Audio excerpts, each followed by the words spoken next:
আসসালামু আলাইকুম, Mansur the aquarium ফিশের পক্ষ থেকে আরেকটি নতুন ভিডিও নিয়ে আসলাম। ভিডিওটি হচ্ছে যে দেখতে পাচ্ছেন আমার সামনে দুইটা অ্যাকোয়ারিয়াম সেটআপ দিয়েছি মাশাআল্লাহ। এই দুটা অ্যাকোয়ারিয়াম সেটআপ দিতে আমার ৳১ খরচ হয়নি বললেও চলে।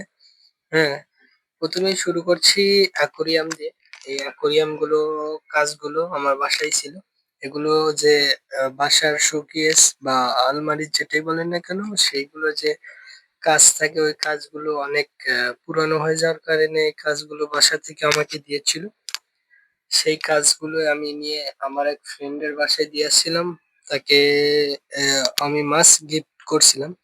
আর বলছিলাম যে, "ভাই তুমি আমার এই ২ টা অ্যাকুরিয়ামে ফাইন এবং সুন্দরভাবে আঠা লাগিয়ে দেবে যেন পানি লিকেজ না করে।"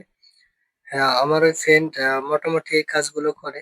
সেই কারণে তাকে আমি আমার বাসা থেকে কিছু মাছ উপহার দিয়ে এই কাজগুলো আমি করে নিয়েছিলাম।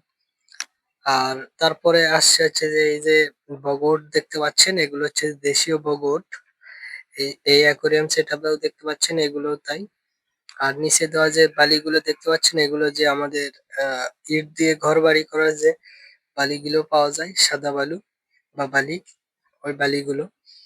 ১ম এ আমি এই বালির সাথে কিছু রঙিন পাথর আমার অনেক আগে আনা ছিল।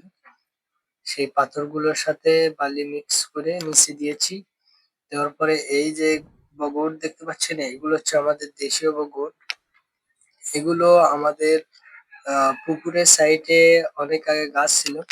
সেই গাছগুলো অনেক কয়েক বছর আগে কেটে ফেলছিল। সেই গাছগুলোর মথা বা গুড়া বা গুঁড়ি, ওই গুঁড়িগুলো পচে বা শুকে পানির মধ্যেই ছিল। সেইগুলোই আরকি নিয়ে আসছিলাম। নিয়ে সেইভাবে অ্যাকুরিয়াম সেটআপ দিয়েছি। কেমন হয়েছে অবশ্যই বলবেন।